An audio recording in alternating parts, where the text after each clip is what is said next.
Hi, this is Trisha, and I wanted to show you the trades that I took for Friday, January 30th, using two trade setups that I use off a longer tick chart and off a smaller tick chart.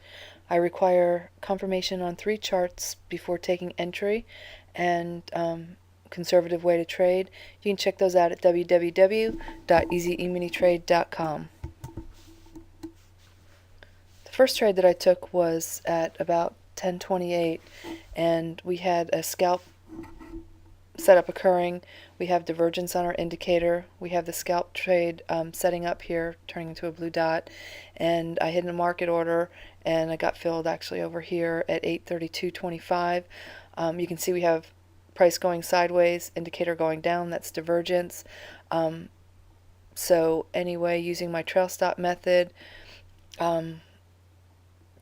move my stop to here, move my stop to here, and I got stopped out over here at 830.50 for 1 3/4 gain. I wanted to show you on our smaller minute chart. This is our trending indicator showing you that it's above 20. We're below both our moving averages on our longer tick chart, so we take the trade.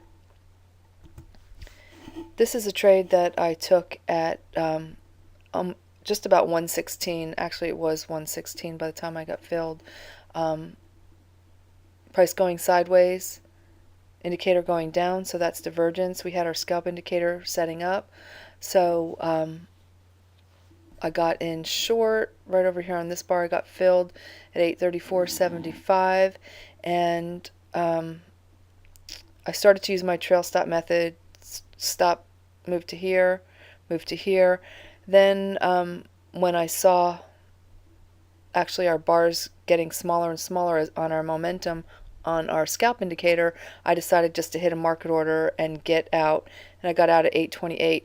If I would have stayed in and used my trail stop method, would have had a much larger gain. So that was my choosing, was to get out, and that was the last trade that I took. I'm going to show you on our longer tick chart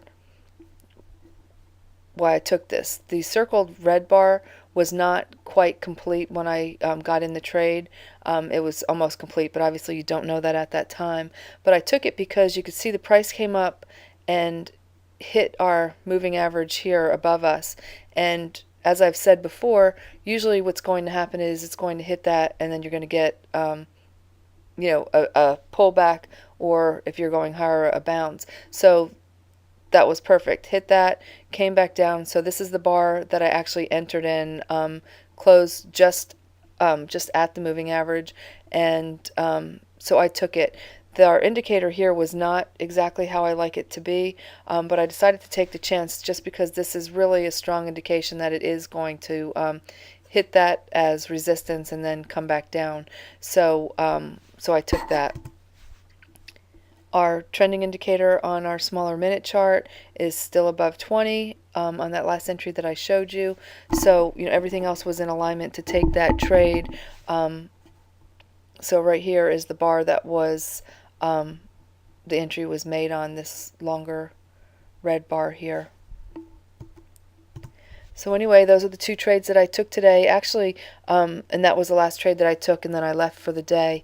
It looked like there was another trade that set up almost around 3 o'clock or just a little after 3 o'clock that would have worked for maybe a point or point and a half. So the two trades I took were both scalp setups. The first one this morning for a gain of 1 3/4, and the second one for a gain of 6 3/4, for a gain total of 8.5. So anyway, check those out at www.easyemintrade.com.